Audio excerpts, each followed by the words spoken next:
Story 1. Nightmare Ride. This happened a few months ago. I've been driving for a living for several years now, and I usually stick to late-night shifts because the roads are quieter and the tips tend to be better. But every now and then, you get a story that sticks with you, and not in a good way. I've always thought of myself as a careful driver, handling my fair share of unusual passengers, yet nothing I've ever experienced even comes close to what I'm about to share. I didn't have a dash cam back then, and that night was the main reason I eventually installed one. It started off normally enough, just me and the odd noises my old, beat-up 2005 Volvo would occasionally make. The streets were literally deserted, which, as I mentioned, I preferred. Sometime after 2 a.m., I received a ride request from a nearby convenience store. It seemed harmless at first, but for some reason, I got a strange gut feeling about it. You ever get that sensation that something's off, but you can't quite put your finger on why? That was exactly what hit me as I drove up.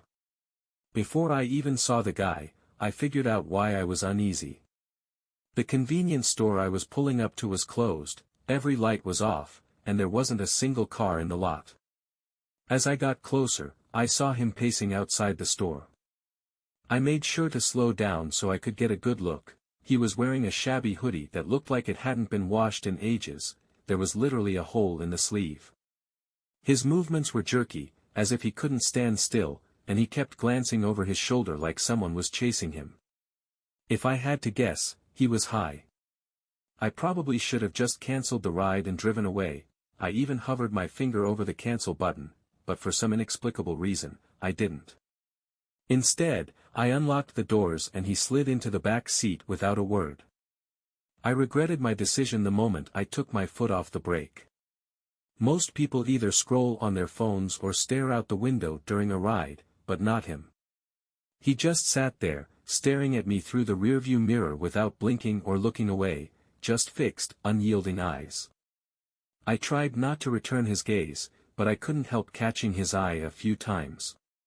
He looked somewhat angry, which was equally unsettling. I tried to ignore him and turned on the radio to break the silence. I can't even remember which station I picked, but the moment the music started, he snapped at me to turn it off. His voice was deep and a bit raspy. I could tell he was a smoker right away, which caught me off guard and made me grip the steering wheel a little tighter. I didn't say a word and we drove in silence for a while, and I hoped he'd just sit there quietly until we reached his stop. Then he spoke, and I remember the conversation like it was yesterday. He asked me if I ever picked up someone I shouldn't have, and that question hit me like a brick. I let out an awkward laugh and replied, "Well, I hope not," trying to keep things light. He didn't react much, he just leaned back and muttered something to himself that I couldn't quite make out. Then he started telling me how he used to be an Uber driver but quit because some punk stole things from his car. He slurred his words a bit, so I couldn't catch every detail, but I got the general idea of his story. I looked at him in the mirror a couple of times while he spoke, and I noticed that he was smiling the entire time, which was incredibly unsettling. A normal person wouldn't smile while recounting something like that. He wrapped up his story by saying, "It's funny how much trust you put in someone sitting right behind you." That comment was the last straw for me. I began to see him as more of a threat than just a crazy drug addict. Unfortunately, there wasn't much I could do about it. I felt my pulse race, kept my eyes on the road, and my mind started spinning. I glanced at the GPS, focusing on the destination like it was a lifeline, but the guy just wouldn't stop talking. He kept babbling nonsense, some of it concerning, some of it just gibberish, and I honestly couldn't keep up. Eventually, he began apologizing to someone, though I don't think he meant it for me. He insinuated that he had just done something awful and that he was a bad person, repeatedly saying, "I didn't mean it," followed by a few frantic stammers. I didn't respond, worried he might do something if I did.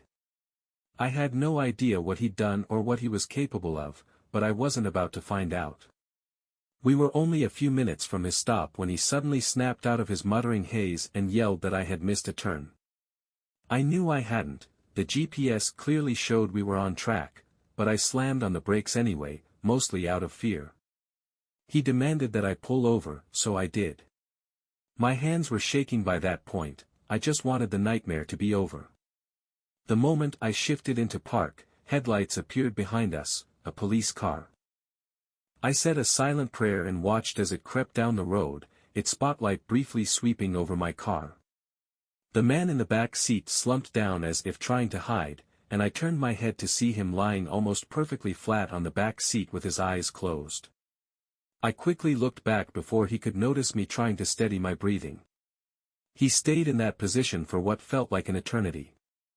I wanted to ask him to leave, but I decided against it. Eventually, he lifted his head and told me I'd gotten lucky.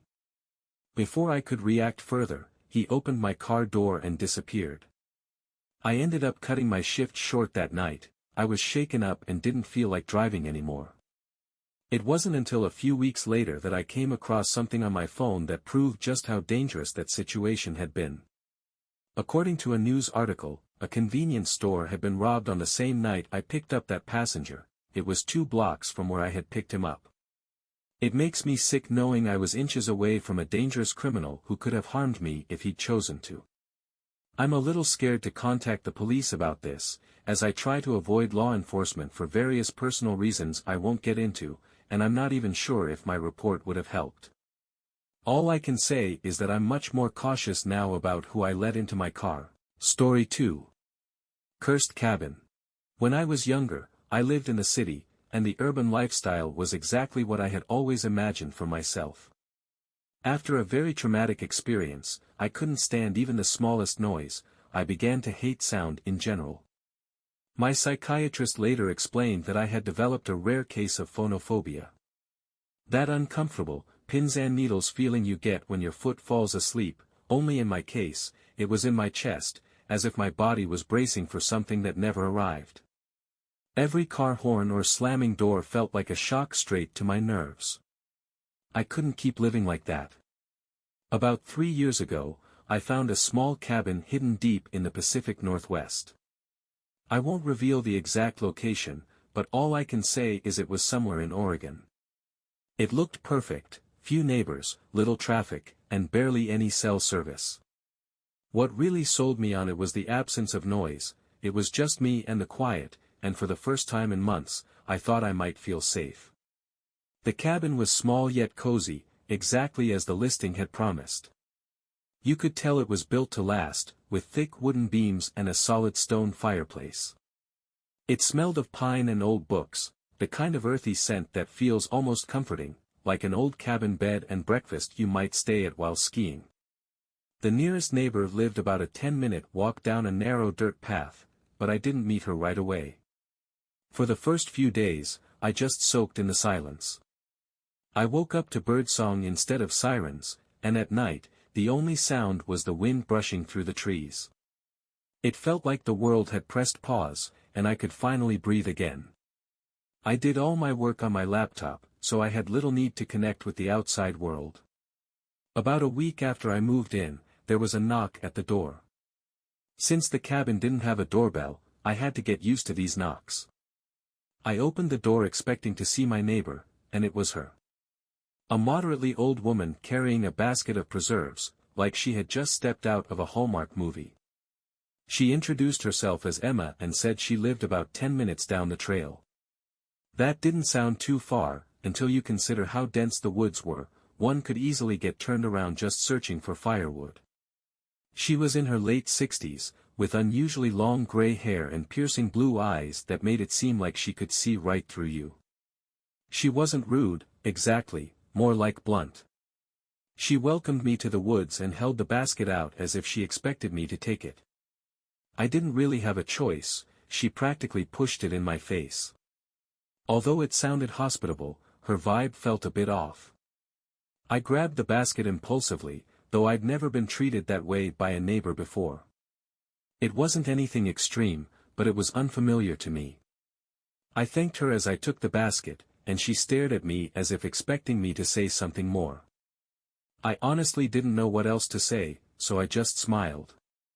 She continued to look at me awkwardly, which only confirmed my suspicion that she didn't interact with many people. Eventually, she spoke in words I'll never forget: "Always keep your lanterns full, your windows shut tight, and your wits sharper than your axe." It wasn't something a normal person would say. It sounded more like a warning recited from an old rule book than friendly advice. I nodded, smiled, and turned to go back inside. After closing the door, I stood there quietly, waiting to hear her footsteps. Oddly, she didn't walk away for about 45 seconds, which was the strangest part of the whole encounter. Even with her odd behavior, I appreciated her kindness. She seemed reclusive but not unfriendly, the type of person who would help you if you asked, yet wouldn't pry into your business.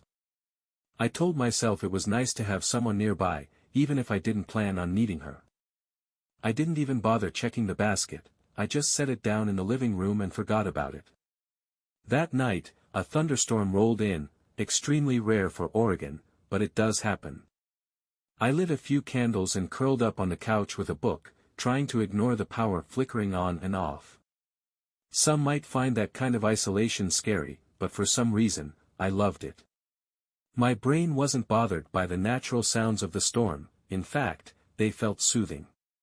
But of course, that peaceful feeling didn't last long. A few hours after the storm started, there was a knock at the door that nearly made me jump out of my skin.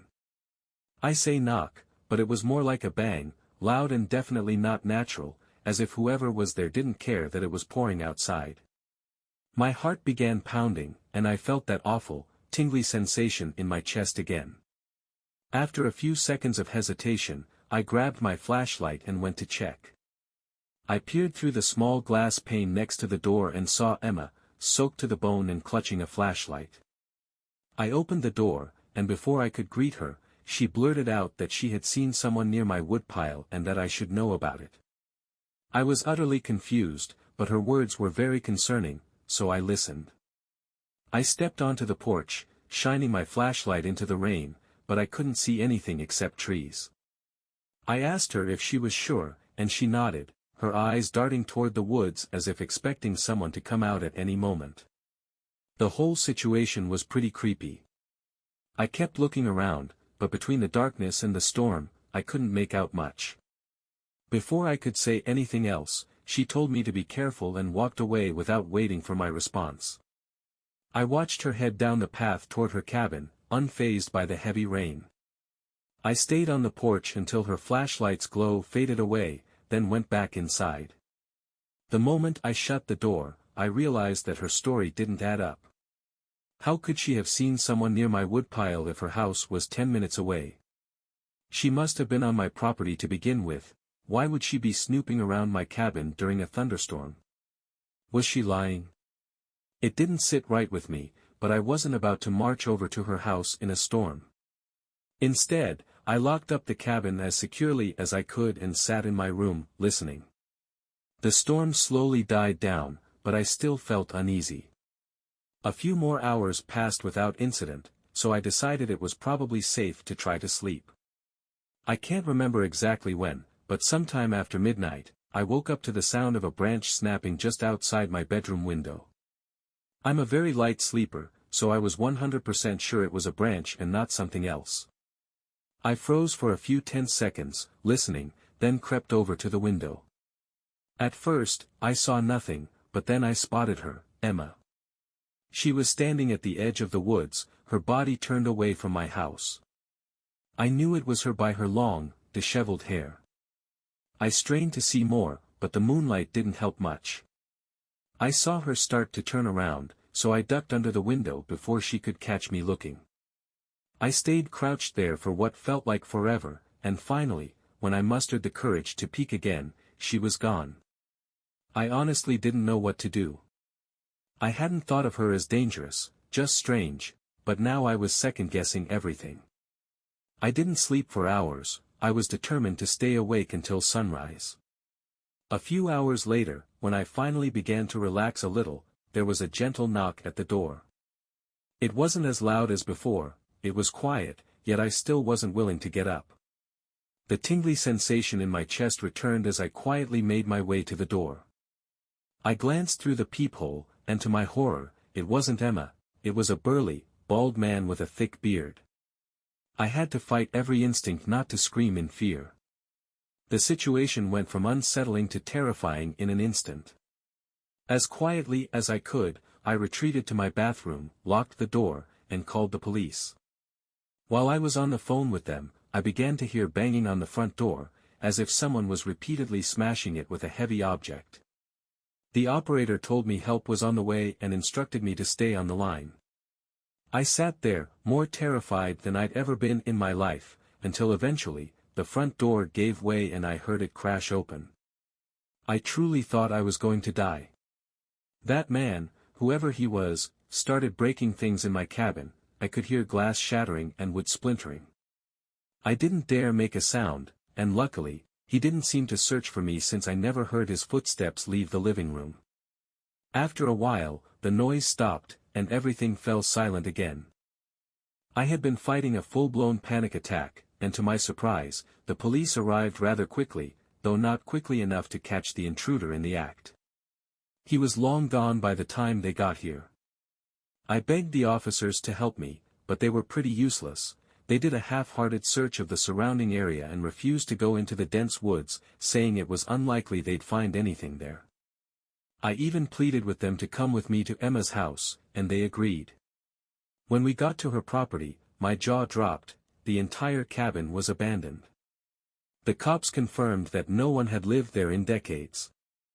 I told them they should search it for squatters, but they said there was no point since there were no clear signs of habitation. I nearly lost it when they told me that living in the woods was a risk I had taken and wasn't their problem. They left afterward, which made me even more frustrated. I eventually moved out of that cabin, but not before spending one more night there, a night I will never forget. It was awful, but I made it through without any further incidents. Things have been okay for me since then, but I still think about that experience all the time. Some of my superstitious friends have even suggested that Emma was actually a spirit trying to protect me, that she was just watching over my property for some unknown reason.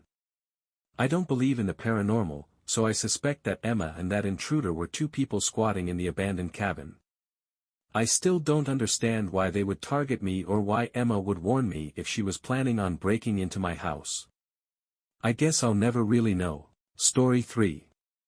Holiday Nightmare. My name is David, and my girlfriend Sarah and I met 3 years ago when we were freshmen in college.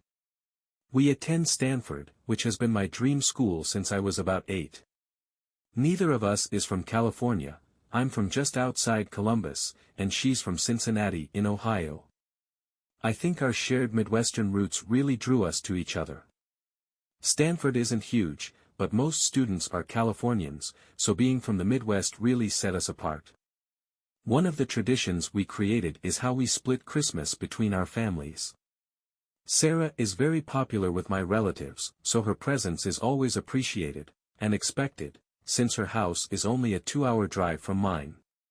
We decided early on to spend Christmas Eve with my family, who celebrate the night before, and then drive overnight to her house for Christmas Day. Before I met her, I hadn't realized that most families celebrate Christmas on the actual day rather than the night before. Oddly enough, my favorite part of the holiday isn't Christmas Eve or Christmas Day, it's that late-night drive. It's become its own little tradition that we both look forward to each year. The first time we did it remains one of my favorite memories with her. Because of where I live, the quickest route from my house to hers takes us mostly through quiet back roads lined with fields, trees, and the occasional distant farmhouse. We always drive late at night, so the route is secluded and nearly car-free, making it feel like the whole world is asleep and just ours. Don't laugh, but we always blast Juice WRLD during the drive. His music has been a shared obsession since we met, even though I know it might sound a bit cringy. Singing along together is really special, it feels like we're perfectly in sync. This past Christmas Eve started off like any other. After a wholesome night with my entire extended family, we loaded up my car around midnight and hit the road. The snow was falling lightly, and as expected, the roads were deserted.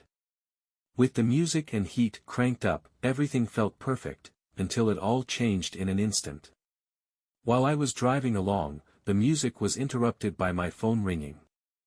I glanced down, a little irritated that I'd get a call this late. The number was unknown. I ignored it, thinking it was probably a scam call. Those seem to be constant these days. Sarah joked that the call center guys must be really committed to making calls on Christmas. I laughed in agreement, and that was that. But then, a few minutes later, my phone rang again. I looked down and saw another unknown number, probably the same one. Again, I felt irritation but let it go to voicemail. Sarah raised an eyebrow as she looked at me, so I tilted my phone toward her to show the unknown number. "That's so weird," she said, looking confused. I just shrugged, trying to brush it off. The music eventually resumed, and I tried to forget about the calls. Then, just 2 minutes later, my phone rang again. By that point, I was really pissed. I cursed under my breath as I fumbled for my phone, snatched it from the console, and swiped aggressively on the screen, ready to tell whoever it was to leave me alone for spamming my phone. I could see that I startled Sarah. She tensed up with my sudden movements. In hindsight, I probably overreacted, but I was fed up with being harassed. I barked a curt "hello" into the phone, using as sharp a tone as I could muster. I expected the usual scam script to start, but instead, I was met with silence. I turned up the car's volume and soon heard a faint static on the other end of the line. Just as I was about to hang up, a man's voice finally spoke. It was not a voice I recognized. "Hello, David," he said. I was so caught off guard I nearly swerved off the road. I couldn't speak. I felt my whole body start to itch, a reaction I always get when I'm nervous. Before I could respond, the man continued, reciting personal details, my full name, my address, and information about my life that no stranger should know. My mind raced, trying to understand how he knew so much about me. I wanted to pull over, but I kept driving as if in a trance. I considered shouting back, but I decided anger wasn't the best choice at that moment. After a few tense seconds of silence, I finally asked in a steady voice, "What do you want?" trying hard to hide the fear I felt. The voice paused before delivering words that made my blood run cold. He said he wasn't there for me, he was there for Sarah. Hearing her name sent a chill through me that was far more terrifying than hearing my own. The horrified look on her face confirmed that she was just as shocked. I blurted out, "I don't know any Sarah, you must have the wrong number." The man chuckled before saying, "She's sitting right next to you." That was too much for me. I pulled over to the side of the road, my hands were literally shaking, and I was about to say something when, in one fluid motion, Sarah reached into my lap and hung up the phone. I screamed at her, demanding to know why she just cut off a stranger who was making personal threats. She didn't answer, she only looked at me with wide, fearful eyes. I desperately tried to call the number back, once, twice, 3 times, but it never went through. Sarah told me to keep driving, which I eventually did, though I kept questioning her about why she'd ended the call. She said she was scared and that I couldn't blame her, which was fair. I drove off in silence, but I still couldn't understand why she'd hung up on the caller. I don't know whether I was more furious or afraid, but part of me expected that number to call back. After about 10 minutes, it seemed increasingly unlikely. At one point, I glanced over at Sarah and saw tears in her eyes. She told me she didn't feel safe, and I understood. We had been through enough in our relationship to know that trust isn't always simple. There had been times of small white lies or half-truths where I'd caught her being less than honest. I started to wonder, could she have been involved in this? I know I was probably just being paranoid, because who else would know where we were driving that night? I'm 100% sure only my family knew our route, and they would never pull a stunt like this. I couldn't think of any other explanation. Even when we finally pulled into Sarah's driveway, I didn't feel much relief. It's been almost a month since that night, and I still haven't gotten any answers. None of our family members were involved, we asked everyone, and Sarah swears she's as clueless as I am. This leads me to believe that the person on the other end of that phone call had sinister intentions. You might think I'm overreacting to what seems like a harmless prank, but I'm telling you, besides our family members, there's no one on earth who would know where we were driving that night. I've been really tense ever since, bracing myself every time my phone rings, knowing he's bound to call again eventually. It's just a matter of time.